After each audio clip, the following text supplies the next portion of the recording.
ask them all to stay there and not going anywhere is unfathomable to these poor people. They've asked me, what's next? Are you going to build a cage around Haiti?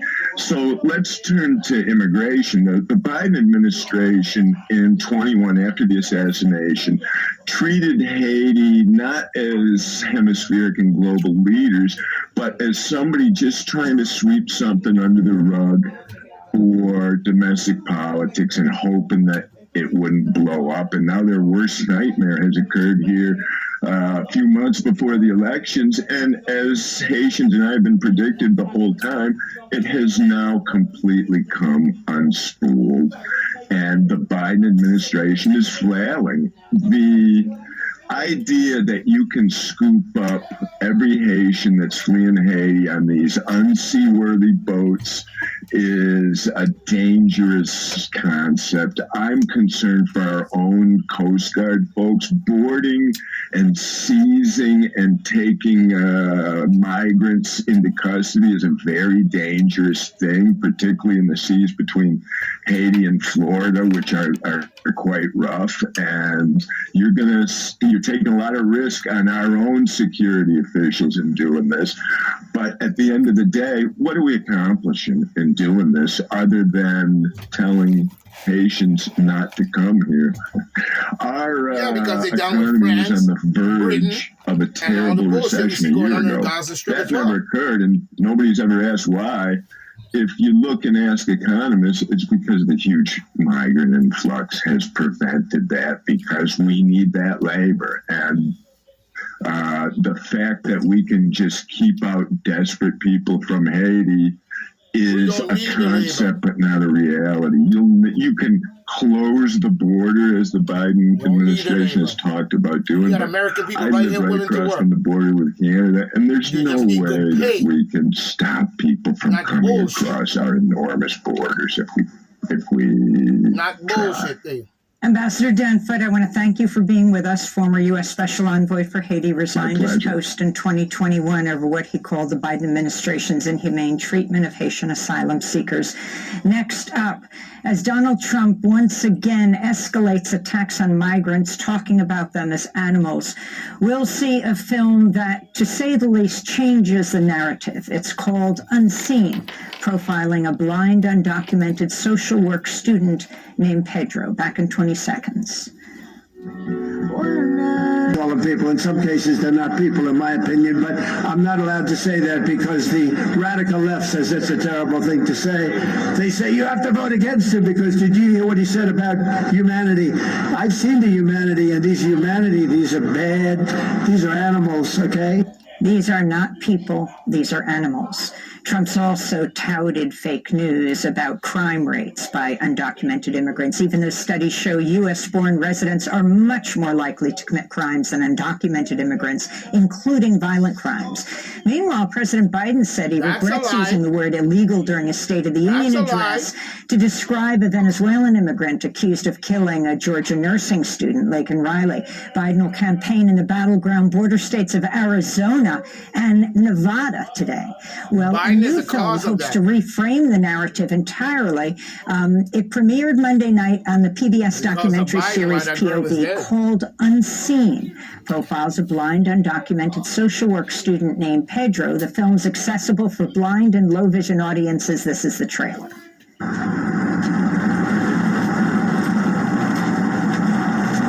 Good morning, Tyler.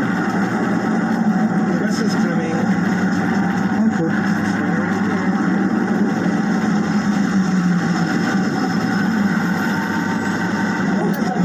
Yes. What service animal? What kind of service does your dog do? He's a guide dog. Oh, okay. So you're blind now? Uh-huh. Well, you want me to describe myself to you? Sure, why not? Oh, I'm so cute. Have a nice smile.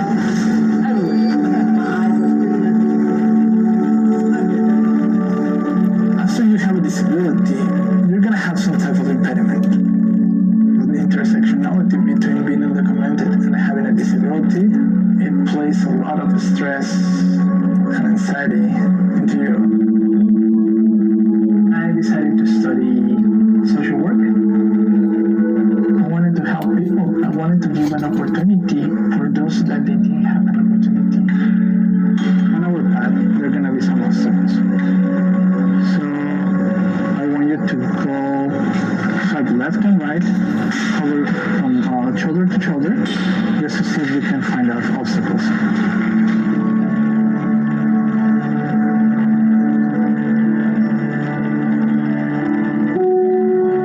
I hate that narrative of like the good immigrant, especially when it's like, hey, he's lying, he's undocumented, or he's going to college. Oh, he must be a saint.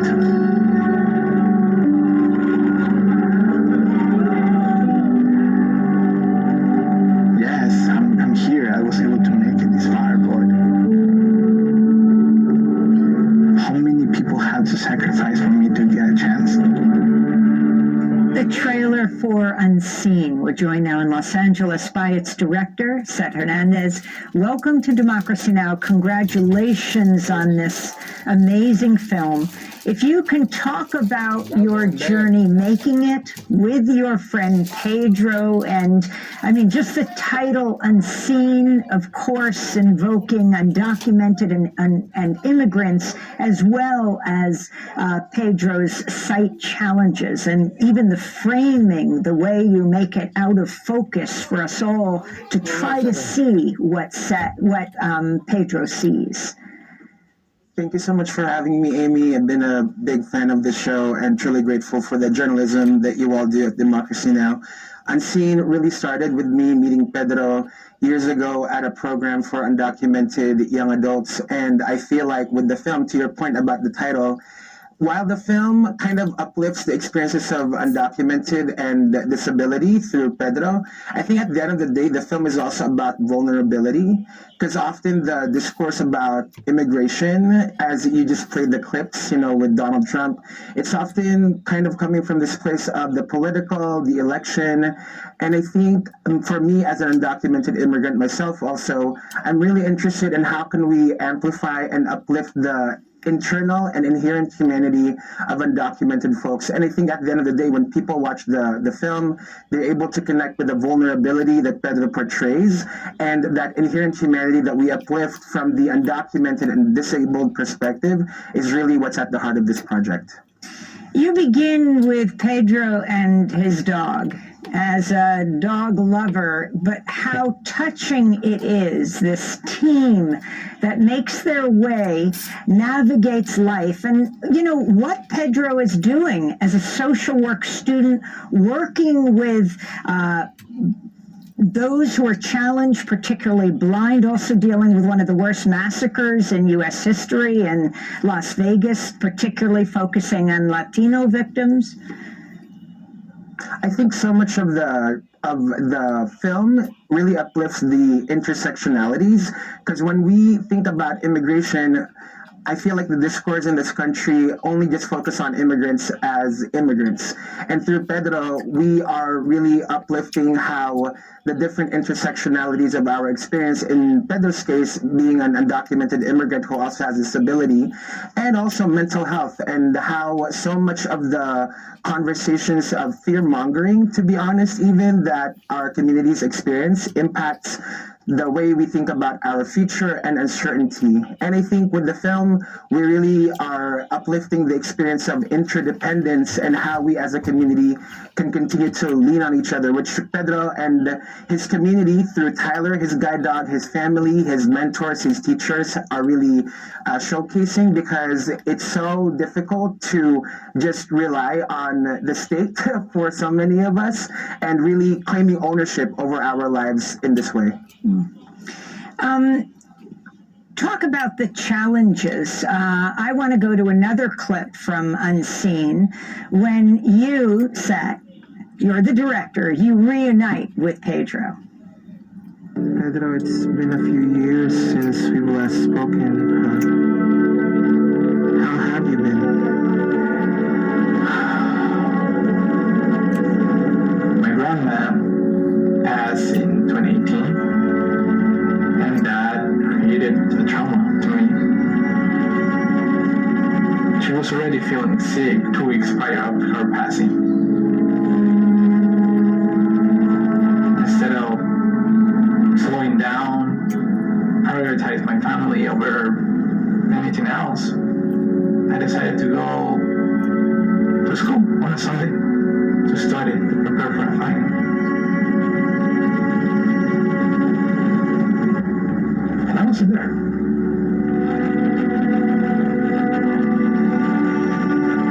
And a semester later, I got my master's. That made me wonder what I was doing with my life. Is it because I really wanted to? Was it because it was being imposed to me? Or simply I was just trying to survive? Many times I thought about just going to sleep and never wake up again. I was aware that if I ever did something like that, I was going to destroy my mom and my dad. The problem with this one is the film seems to be a great film. Let's not get it twisted. Seems like a great film and doing a good thing to show emotional overstanding in the migrant situation or the border crossers. But here's the thing. When we look at the common people in South America, in many of these places, we see a disconnect when it comes to the corruption in South America that has been going on for many years. The mind frame in which many Latino people have about even black people, which at one point that is Africa and still is Africa. You know what I'm saying? Because if you go to South America, you're going to see a whole lot of African artifacts, including the Olmec heads, pyramids that they see that they built, which they didn't build, and many of the historical vow that we have today, that Africa, that's the Olmec Empire as well, who brought letter writing and so forth to the world. You know what I'm saying? In many ways, we understand, and in General said he has explained that. But here's the thing. Because we're talking from an emotional side of things, we are not talking about the corruptive mind frame of things. You know what I'm saying? Because, you know, why if let's say that guy who you keep bringing up killed the girl, which was an atrocity, and killing that college girl, you know what I'm saying? If he was never allowed in this country and was screened right, maybe he wouldn't have got that opportunity. But being that Biden them opened the border and everybody is welcoming them in, talking about asylum seeker rather than breaking the law according to protecting the border, you see what I'm saying? How many crimes have been committed by undocumented workers in and they created sanctuary cities, and how many of them have been let out of prison due to committing a murder only to commit a murder again? You know what I'm saying? And we got dumb niggas doing the same dumb shit too, probably sometimes.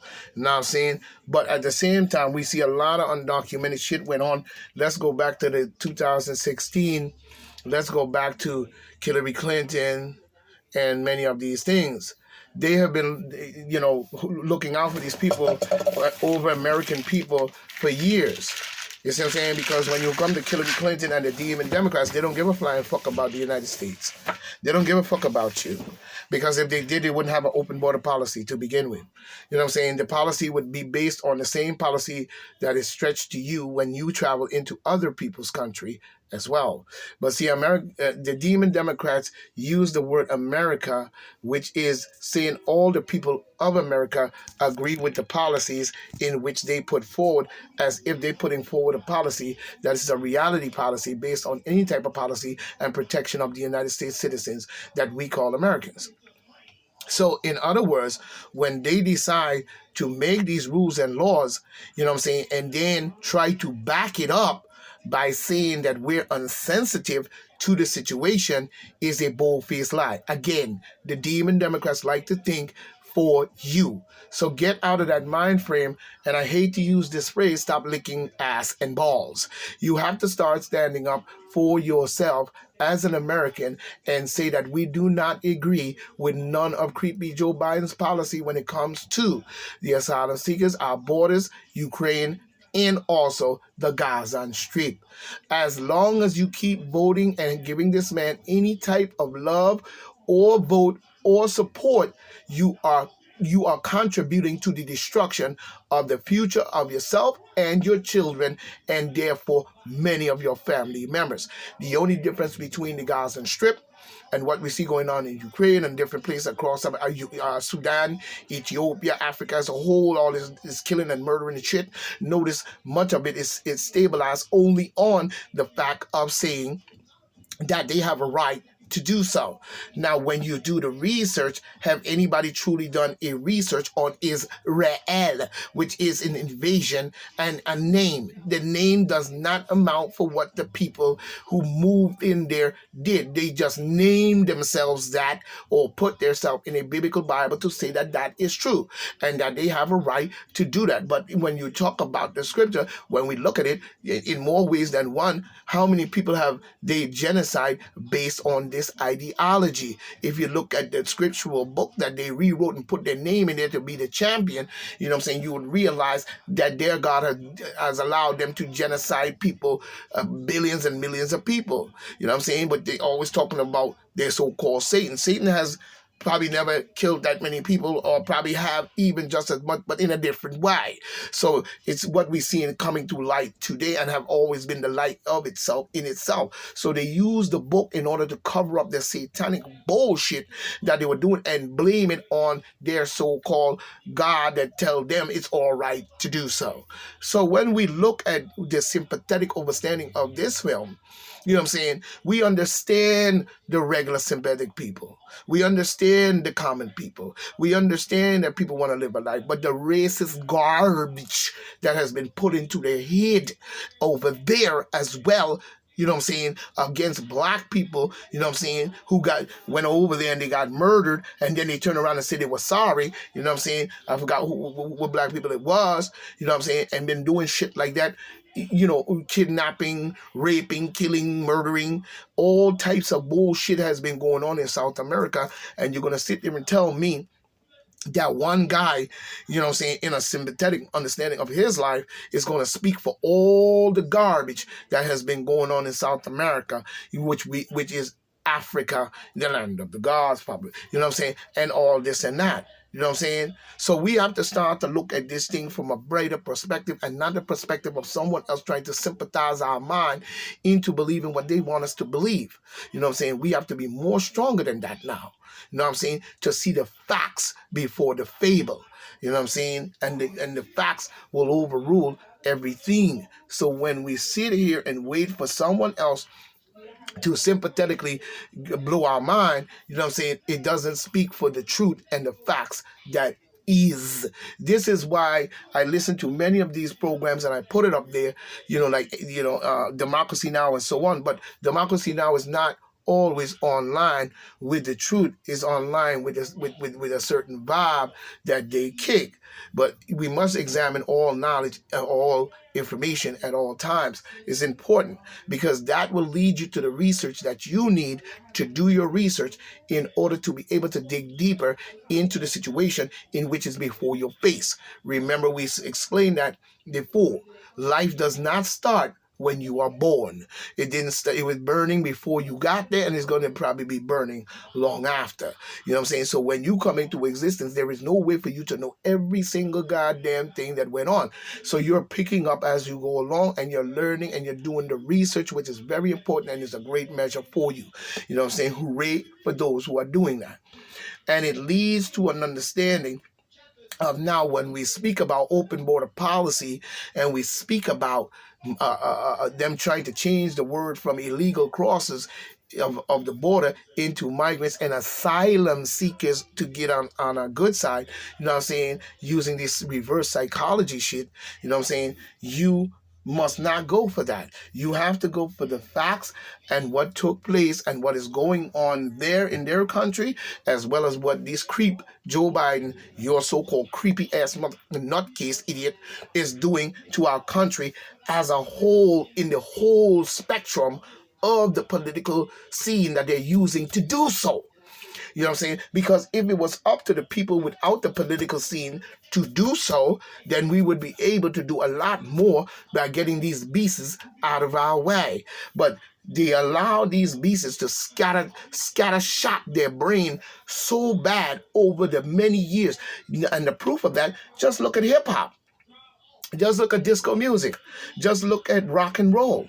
Just look at many of these music. You know what I'm saying? When one time they're good, they're teaching you stuff, they're singing things of emotions and getting you good, vibes to your soul and so. And then all of a sudden, in come probably the British invasion, and they bring in dark music. Now everybody is competing to make the most darkest rock and roll, heavy metal song that you can find. But let's go to hip hop. Your hip hop started off teaching, talking about the neighborhood, talking about the crisis, talking about a little political scene and what we need to do and so forth on. And hip hop was teaching, and the poor, the righteous teachers and all of this stuff and so forth. And then all of a sudden, they got involved over generations and time up to this time. And now they're talking, and what they probably was doing before, you know what I'm saying? Don't get it twisted, but it came up to where it's now boldly, fiercely coming out in the music. How you know that is because this young generation is calling themselves signing contracts with these idiots. So we know that a dark side came into hip hop and changed hip hop from the light to the darkness. You see what I'm saying? So now you have a lot of people on that bullshit, you know what I'm saying?